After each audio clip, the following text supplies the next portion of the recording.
Je suis avec Josée Brousseau qui en est à son premier roman qui a été édité quand? Il y a à peine quelques mois, au mois de juin dernier.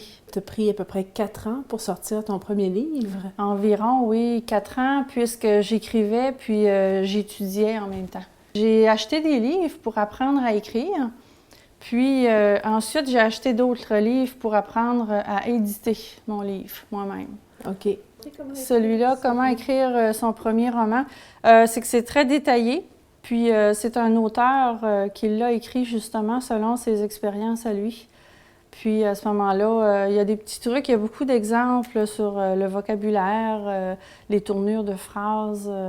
Il va vraiment en profondeur, lui, dans beaucoup de détails qui sont, je crois, essentiels pour apprendre à écrire. Technique d'écriture d'un roman. Exactement, Ah, avec OK. des exercices à faire, puis les petites réponses à la fin, là, j'ai bien aimé. Puis l'autre auteure, elle, pourquoi elle t'a plu? Ce Marie-Lou, oui, Marie-Lou, j'ai adoré ce livre-là aussi. Je l'ai même rencontré, puis mon livre est dédicacé.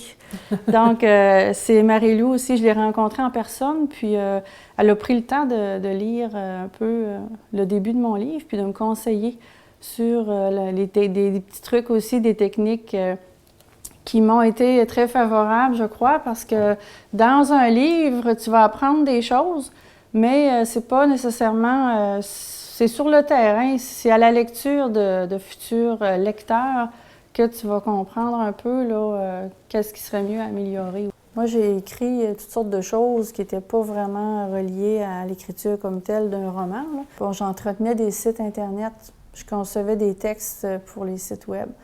Mais c'était de l'écriture plus technique, plus cartésienne. Puis quand je suis arrivée dans l'écriture romanesque, ça a été un petit peu différent. La dernière version, c'est environ la 12e réécriture que j'ai faite. OK. Parce qu'on dit que écrire, c'est 90% de travail et 10% de génie. Alors, tu as donné ton bon 90%. Du génie, c'est un bien grand mot. Ah ben ça, c'est à nous de juger, par exemple. Je dirais que c'est plus de l'inspiration puis de l'intuition, beaucoup. J'écris par passion, puisque c'est comme ça que ça a commencé. J'ai commencé à écrire pour changer d'air, pour me libérer un peu de mon travail administratif. Okay. Puis, c'est devenu une passion. Premier roman, on parle d'une quête initiatique là, à travers tout ça. Oui, c'est une quête puisque Jennifer a à chercher des manuscrits, des écrits qui ont été préparés par ses propres ancêtres il y a plus de 700 ans.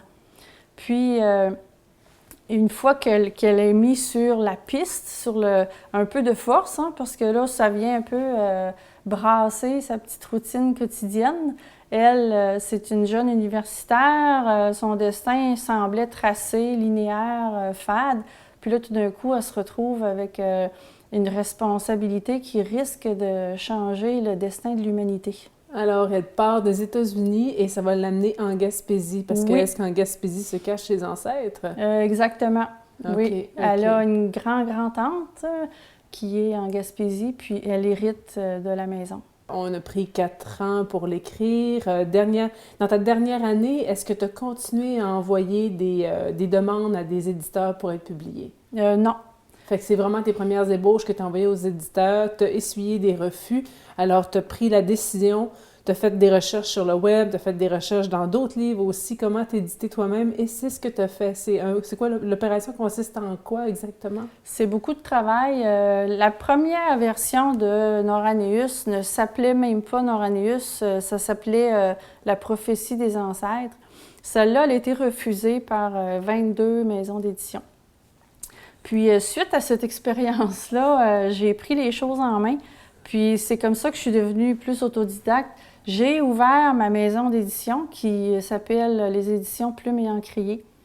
Puis, à partir de là, un long processus s'est engagé. J'ai tout fait moi-même, sauf la correction du français. J'ai engagé une professionnelle qui est Chantal Bordelot, qui travaille aussi pour d'autres maisons d'édition. Mais le graphisme, la mise en page, la préparation de tout ça, je l'ai fait. Puis je me suis trouvé un éditeur, bon, c'est un anglicisme, ça s'appelle un POD, c'est un Print on Demand. Ils vont imprimer la quantité que tu as besoin pour tes ventes, puis tout ça. Je peux en commander 20 ou 200 ou 400. Puis là, toi, t'en as fait faire 200, t'en as déjà vendu une centaine aux gens près de toi. Dis-moi, c'est une aventure qui te coûte combien à peu près d'impression? Ah, là, on parle, je suis rendue à 7 000 de frais. Et tu vends chaque roman combien? 21,95. OK, ce qui fait qu'en théorie, tu le fais pas pour l'argent. Pas vraiment. Est-ce que tu savais que le salaire moyen d'un écrivain au Québec est de 2500 par année? Je sais. Ce livre-là, il est à vendre ici, il est à vendre chez Jean Coutu de Passepébiac, au Musée acadien à Bonaventure. Je l'ai dans quelques pharmacies, pharmacie Jean Coutu à Gaspé. Puis aussi, on peut le retrouver sur Amazon.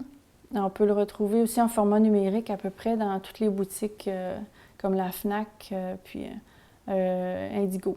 Puis si on n'était pas dans une ère de web comme ça, si tu n'étais pas aussi apte à travailler avec le virtuel, tu ne serais pas capable d'avoir fait toute cette démarche-là? Non. Tu as travaillé beaucoup, Oui. tu as fait tes recherches là-dessus. Puis, Oui. Bien, c'est ça, le virtuel, l'Internet m'a beaucoup aidée. Puisque si je serais restée bloquée au niveau de la publication traditionnelle, j'aurais jamais été capable. Je serais encore en train de faire de la comptabilité. J'en fais encore, oui, c'est oui. pas fini. Bien, de toute façon, il faut que tu aies la bosse comptable là, pour pouvoir faire tout ça. Là. Il a fallu que... j'ai un petit côté femme d'affaires, dans le fond. Là. C'est bien ça.